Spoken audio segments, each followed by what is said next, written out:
and welcome to this reInvent session, MySQL options on AWS, Self-Managed, Managed, and Serverless.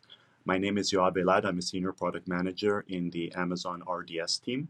And let's start by looking at the agenda for today. So basically, we're going to look at all the different ways that you can run MySQL or MariaDB databases on AWS, including managed options and non-managed or self-managed options. You can see that we have 5 different options available, which is 2 more than we had last year. So if you were at reInvent last year, you'll be interested in hearing about the 2 hybrid cloud options that we have, numbers 4 and 5. So basically, we'll look at what you can do to run MySQL databases on EC2 yourself, which is the first option. Then we'll talk about our managed services using RDS, and finally we'll talk about the hybrid options. And we'll do a deep dive about all the different things that you might want to get from your database in the cloud and how these different options can support you with those needs. So let's start by talking about these 5 options. So basically we can divide them into self-managed option, as you see on the left side, or AWS managed options, meaning that we manage the database as a service for you. So on the left side, when you run your database on EC2 yourself, then obviously all of the different layers you need to set up in the stack, you need to set up yourself, the storage, the database instance, or compute layer, the proxy if you're using any, and then you run your application and you connect to the database using basically doing everything yourself. If you're using a managed service, which is what most people would prefer to do these days, then you can basically let AWS manage it for you. In that case, all the orchestration of all the different layers in the database stack, except for your application, are basically done for you. So there's 4 options essentially to choose from, and let's look at that very quickly on the right side of the slide. So the first one is to run Amazon RDS, and we'll talk more about the Amazon RDS service and what it does. You can choose between MySQL or MariaDB databases. So that's one. Second option is to run Amazon Aurora, which is AWS's own MySQL compatible cloud database, which gives you faster performance and a bunch of additional features compared to standard MySQL. So we'll talk a little bit about that. The 2 new options, which are new for basically 2019 and 2020, one of them is running RDS on VMware, which means that you can run it on a VMware stack running in any location in your own data center on premises. And there are some special situations when you might want to do that, which we'll talk about. And the last option is to run it on Outposts, which is an AWS hardware that you can also install in your data center. And for similar cases where you need to run a database locally, not in the cloud, for a particular reason. So these are the options we'll cover, and let's talk about why you would usually prefer to run your database as a managed service. So first of all, let's talk about a non-managed service, like in the case of EC2, which we see here, why you would want to do that. So obviously when you run your database yourself and it's not managed by AWS, then you have full administrative control. You can basically do whatever you want. You have a compute layer. You can set any setting that the database allows. You can run any version that you want of the database, including maybe old versions that are not supported for some reason. You can use any of the AWS networking and storage and security capabilities. You can choose any storage that you want. You can use any instance type that's available on EC2. So basically, if MySQL can install on some hardware and storage and networking combination, you can run it. So there are some cases, I would say not very common, but we do see once in a while some situations where people have a unique configuration that we don't support in our managed databases, and you would want to run it yourself. On the other hand, if you use the managed service Amazon RDS, then you get all of the benefits of a managed service, which are obviously that it's very easy to administer. You just, with a few clicks, you can get a database up and running. Scalability is easier. There's a lot of built-in scalability and availability capabilities in the service so that you don't need to manage those things yourself. And the security and compliance are all built in. So with RDS, you can choose to run a MySQL or MariaDB database or any of the other engines that we see in the logos at the top. So for most people, that would be a better option because they don't have unique configurations. With Amazon Aurora, which we'll also talk about for a few minutes, you get a better or more performant version of MySQL, which we developed in-house at AWS. It's fully compatible with MySQL, meaning that your application can run 100% unmodified. So anything that you run on MySQL, you can run in Aurora, and you can migrate between one and the other. And it has a few additional features that we will talk about soon. It also supports Postgres databases if that's what you need to run. Okay, so which database should you choose? Which of those 5 options that we talked about should you choose for your MySQL database? So the way that I'd like to basically break it down is by looking at all the benefits or characteristics that most people are looking for in a database or in a managed service. And let's look at how Amazon RDS or Aurora support all of those things. And by looking at what's the most important thing to you and what you need from every one of these 6 items, or at least we think that they would be the most important ones, it should help you to decide which ones to use. So we think it usually breaks down into choice, manageability, performance, availability, security, and developer productivity. And for most of this, the rest of the session, we'll basically go over these 6 items in order. So let's dive right in and start with choice. So obviously, you need to have as many choices as you can for how to run your database, which version to run, which engine, which hardware, which storage, and all of those things. So starting again from the self-managed option, which, as I said, is suitable for some edge cases where you have a unique configuration. So a lot of these things you would basically be on your own. So the orchestration, obviously, you would need to do on your own. You would need to start, stop, install, patch, do all of these things on your own. You can install any plugin or extension that you want on a database when you run it on EC2 yourself. You can select any database engine that you want. You can select any EC2 instance type that you want. You can select any storage that's available from AWS. And of course, you have to take all the backups on your own. So that's in the self-managed case, which hopefully you would be able to avoid.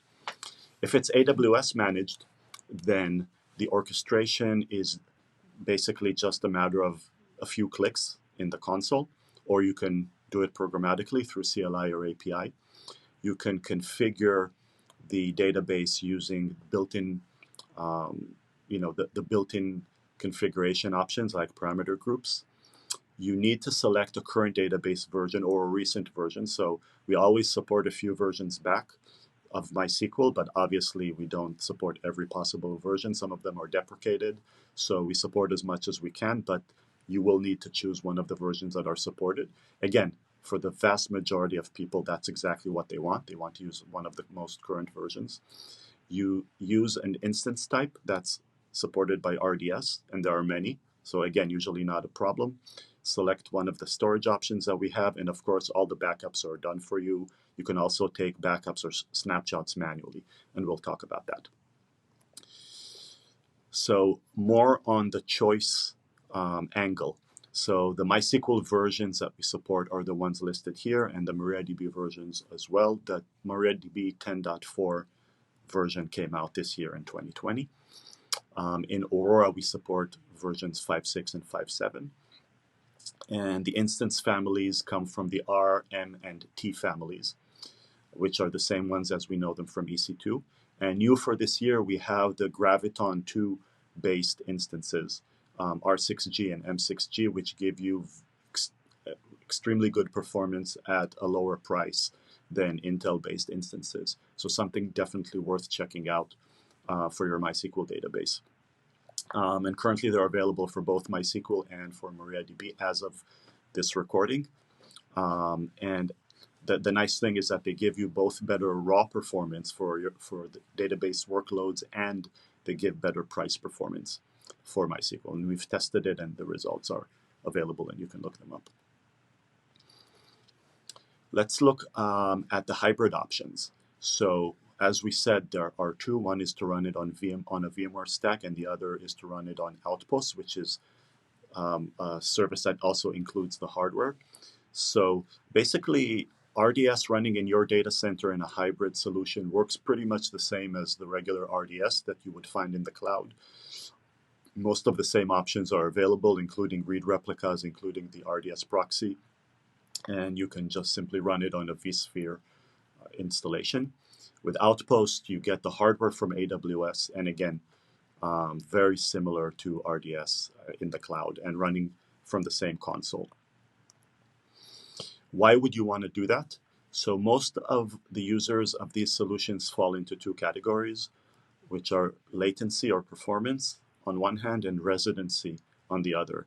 So on the latency side, people who have very latency sensitive applications where the application needs to be very close to the database, such as in financial services in some cases, or in things like fraud detection or credit card approvals.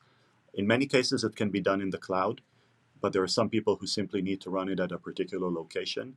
They don't have any particular security or compliance issues. They would have been happy to run it in an AWS region if they had one across the street. But if they don't, then they say, okay, I need to put this at a particular location where AWS doesn't have a region. And that's for performance or latency purposes. So that's one case. The other one is around residency, where there are some compliance reasons why, because of some laws or regulations, it's dictated that they cannot put the data in a public cloud, and they need to put it at a particular location with a particular security implementation, and then you can put it in your own data center or someone's data center. Let's take a quick look at how RDS on VMware works. The main thing I would want to point out here is the RDS connector. So you can see that the connector, if you look at the right side, where we see the big blue VMware box, you'll see that on the local control plane, there's a connector. And basically that is what allows the RDS console, which runs in the cloud, to give the commands, or, to allow you to run and operate your database running on VMware. So basically the databases are running on VMs, on database VMs running on vSphere in your data center, which you see on the right side. The networking, everything is a completely familiar VMware type stack. And the data is being transferred always to a particular AWS region, which you can choose, and through a VPN, so it's completely secure. So basically, you will simply see some instances in your RDS console being, instead of local or in some region, they'll be running in a data center on the VMware stack. The backups are being saved into the cloud. So you can see that the arrow pointing left saves the backups into S3 running in the AWS cloud. And all of the regular features, backups, logging, all of that works just normally. Okay, so that's around choice. Hopefully between all these choices, there is going to be a database deployment option or choice that will fit your needs. Let's move on to manageability. So a few things that are important when running in Amazon RDS. So obviously, since it's a managed service, all the upgrades, the patching are all automated, and that's true both for the operating system and for the database. You can scale with just a few clicks. You can replicate. You can do centralized logging, uploading your logs to Amazon CloudWatch Logs, which is a centralized logging service in AWS. The billing is per second, so you can start your database, stop it whenever you want. As soon as you stop it, you stop paying for the running costs of the database. So it's true cloud, it's pay as you go, you use and you pay just for what you need. The storage currently, as of this session or recording, is scales up to 64 TB. And new for this year in Aurora, we raised the limit to 128 TB. which is similar to terabytes, but a little bit off. So that is new for this year. That allows enough room to grow for the vast majority of the customers that we've seen. So we're very excited that these limits are growing. And the backups or snapshots, when they're stored in Amazon S3, you can now also export them to your own S3 bucket, and from there to any location that you want. So basically, you can extract a particular part of the data in your database. You can do a query which will take some data. It exports it in Parquet format, and you can take it from S3 and do whatever you want with it. So that's a very nice option for taking part of your data and using it for other purposes. So let's take a quick look at the backup and snapshot capabilities. So basically, you can either do automated backups, meaning that on a periodic basis, the backups will be done automatically by the Amazon RDS service.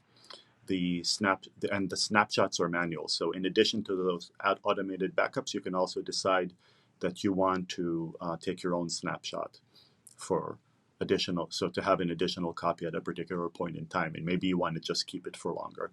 The transactions are stored so that you can do a point in time recovery to a point in every 5 minutes.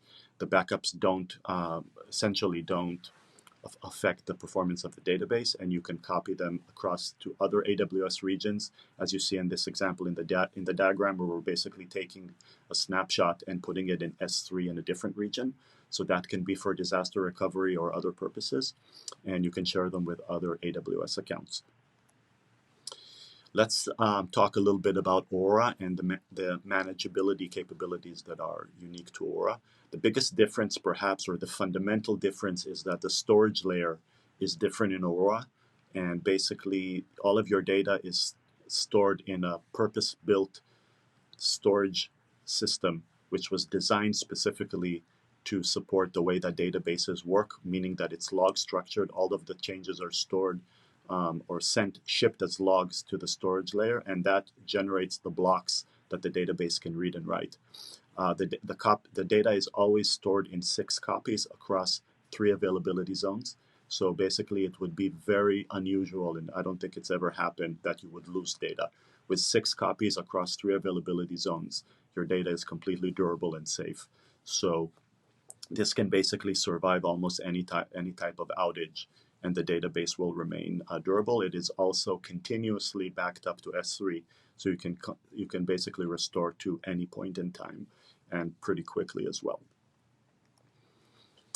A very popular option, and again under the manageability category, is Aurora Serverless, which means that the database will start and stop and scale automatically based on the workload, based on the amount of reads and writes that are being done by your application. So that's a way of not having to choose your instance type at all.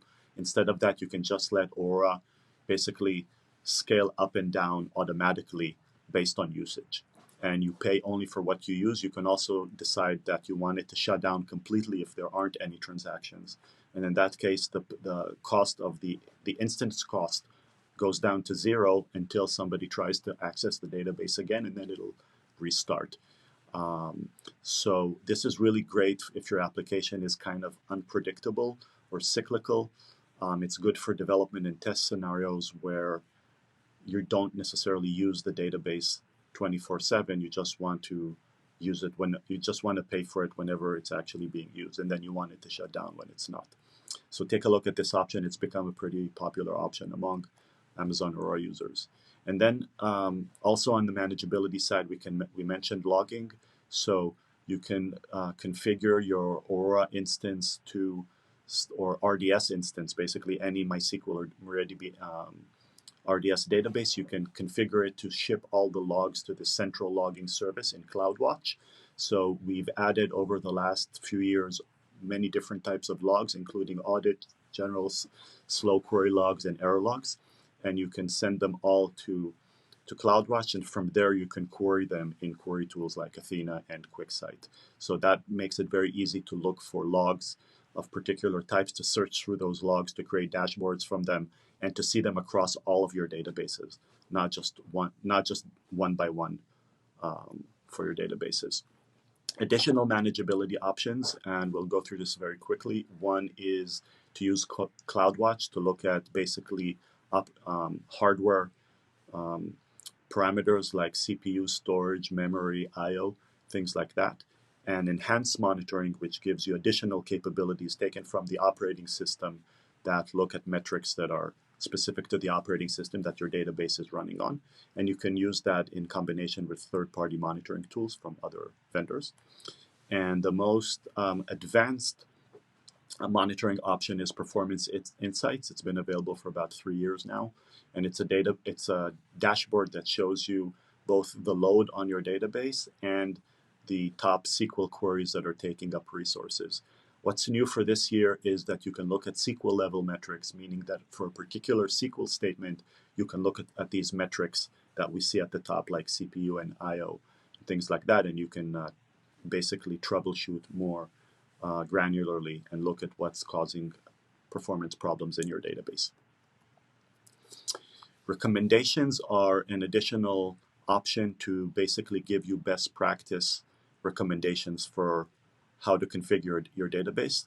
As the name implies, it's a recommendation. You don't have to apply them, but you can decide that if it alerts you that you're using an older version or that the security settings are a little bit unusual, then you can look at that and you can make the change or you can ignore it. Okay, moving on to performance. So performance, and I also put scalability under the same banner as performance. First of all, you can do read scaling by using read replicas. So in addition to the database primary instance, you can create up to 5 replicas for every database, and that gives you more read scalability or higher performance for reads. And you can upgrade them individually and not necessarily only when the primary database is upgraded. Just like the main database or the primary database, you can make the read replicas multi-AZ, which means that they will have a standby instance in another availability zone. If there's a failure in the read replica, then the standby will take over. So that's true for all the read replicas plus for the primary instance as well. In Aurora, the difference is that you can have up to 15 read replicas, and they are replicated using physical replication. So basically that uses the storage system that we mentioned earlier in order to do very efficient replication that is very quick, usually less than 10 milliseconds of lag. So the lag time is very, very good and small in an Aurora instance. And you have different options around configuring your endpoints and doing load balancing of these read replicas to get the best performance. So you can dedicate read replicas to particular purposes or applications that use that database. The additional difference between Aurora and a regular MySQL database is that the Aurora implementation, which you see on the right, is using that shared storage system that we mentioned earlier, which means that all of the read replicas and the primary instance share the same storage system. So you'll notice that you have one copy on the right side of the slide. You have one copy of one instance of the storage system with the white boxes that you see there, unlike the one that you see on the left, which is a regular MySQL implementation where you have separate storage for each replica. So you'll notice on the left side that the master has an Amazon EBS storage system, and the read replica also has its own storage system. So the read replica basically needs to write into EBS when it gets updates. In Aurora, they basically share the same storage system. So that's an improvement, which basically means that the whole thing happens much faster. And we've run some performance tests that show how the Aurora storage system can give you higher throughput, and you can see that in the slide. And this is more information around the read and write throughput in Aurora. And we've found that it's generally up to 5 times faster than a regular open source MySQL database. And you can see some of the numbers here for different MySQL versions. Okay, moving on to availability. So a lot to say about availability. First of all, We've mentioned that you can create a standby instance in a separate availability zone for an RDS MySQL database. So what you see in this example is that on the left side, I have my primary RDS MySQL instance, and it is running in AZ number 1. And I have a standby copy, which is updated synchronously from the primary instance. So this basically means an RPO of 0 because it's a synchronous replication. If you had a failure in the primary instance, so let's say that the application, as you see here, can no longer connect to the primary instance, then basically the standby instance in availability zone 2 would take over in that case, and the application would be redirected through DNS to availability zone 2, which becomes now the new primary. And at some point, we will recover the availability zone 1, and we will have a primary and a standby again. So this is done completely automatically. The application gets redirected very quickly, and of course, you don't lose any data because the replication was synchronous. And now you have availability zone 2 as primary and availability zone 1 as the standby. In Aurora, the availability is even improved further because we have removed the reliance on checkpoints to do recovery. So when you have a crash and you need to recover from it, in a traditional database, as we see on the left, you basically set checkpoints, typically every 5 minutes or so, and it requires, after a recovery, it requires the database to basically replay the redo log from the checkpoint all the way to the last transaction that was written into the log. In Amazon Aurora, on the other hand, which you see on the right, the playing of redo logs is basically done on demand with every read. So it's done continuously. The logs are written into blocks, and anything that has been in the log which is recent gets read as you do a read from the database. So even in a case of a crash, we don't need to replay when we start back up. We just replay the logs automatically in every read. So there's almost no lag, or it's almost completely instant when we do crash recovery. There's no need to go back to the checkpoint. Another good option for disaster recovery, especially, is Aurora Global Database. So with Global Database, you can ask for all of your data to be replicated. In this case, it's asynchronous. So to be asynchronously replicated to a second region or a third, up to 5 additional regions. And these secondary regions continuously receive all the data that's being written into the primary region, and the updates are replicated in a very efficient way using our storage layer, as you can see in the diagram. An option that was added this year, which is new, is the ability to forward writes. So what you can see here is that you have application A, which is writing into the primary region, Ohio in this example, and you'll see that application B on the left is writing into the Oregon region, which is not the primary region, it's a secondary region, but it simply needs to write into the read replicas, and the data is forwarded automatically to the primary region by Aurora. So that really simplifies your application development because app B doesn't need to know whether it's in the primary region or not. It can just read and write locally, and if necessary, all the writes are forwarded to the primary region. So this gives you a way to basically deploy your application across the world and your database across the world in different regions, and you get good local performance wherever your users are located and instant disaster recovery in the case of a failure. Okay, 2 more topics which might be considerations for you as you choose a database. One is security. So security, basically all the key security capabilities that are needed by a typical database deployment are covered by RDS. So first of all, network security or isolation.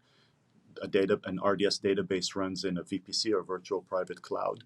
So it's only accessible by the application that you decide to give access to that database. and nobody else. You can make it private inside of AWS, inside the cloud, or you can make it available publicly on the internet. All the connections are secure through a secure VPN connection. For permission controls, you can use IAM, AWS Identity and Access Management, and you can give granular permissions to access database resources and permissions for the database to connect to other AWS services, such as S3, Lambda, SageMaker, or Comprehend, which are additional services that can interact with your RDS or Aurora database. And you can decide or set up in a very granular way which database is allowed to use which other service. For encryption, you can obviously enjoy encryption at rest and encryption in transit. So you can manage your keys through the AWS Key Management Service, or KMS, and are definitely advised to manage them centrally, rotate them on a regular basis, and you can do that through the KMS service. For password validation, you can use the popular plugins that are used in the MySQL world. So for the latest versions of MySQL, you can install the plugin and then configure it to set password rules. So you can validate and make sure that passwords are managed. They're not older than a certain time, that they have a certain security or certain strength, and all of that using the familiar MySQL plugins for password management that you already know. So finally, let's talk about developer productivity, which is the last consideration that we have on our list. So here I want to cover two topics. One is the RDS Proxy. The proxy became available this year. And basically, you can put it like a proxy. You put it in front of your database, and you can use it to pool connections that are coming from your applications. So all the connections are basically pooled at the proxy, as you can see in the diagram. And it helps you to reduce the load on the database and to increase availability, because the proxy can recover from a database crash in the event of a crash more efficiently than we used to do with DNS. Another nice aspect of it is that you can manage your passwords centrally using AWS Secrets Manager. And you can set up the proxy very easily with a few clicks in the console. The second thing, and it works for every MySQL database that we offer, including MySQL and Aurora. The second thing that I'd like to mention is the data API. So if you have applications that you would like to use to read and write from your database over HTTP, you don't want to set up a regular connection like with JDBC or anything like that. You just want to connect over HTTP. You can use the API. It's available for Aurora, for the Aurora Serverless edition, and it's typically useful for small devices like IoT devices and things like that, which have a small memory or small compute capability, and they can simply use the API to send an HTTP call to read and write from your Aurora database. Okay, so that's about it. I hope that these considerations and these options are useful for you to choose which MySQL deployment option would be the best for the application that you have, whether it's managed, non-managed, or hybrid. And I hope you enjoyed this presentation. Thanks very much.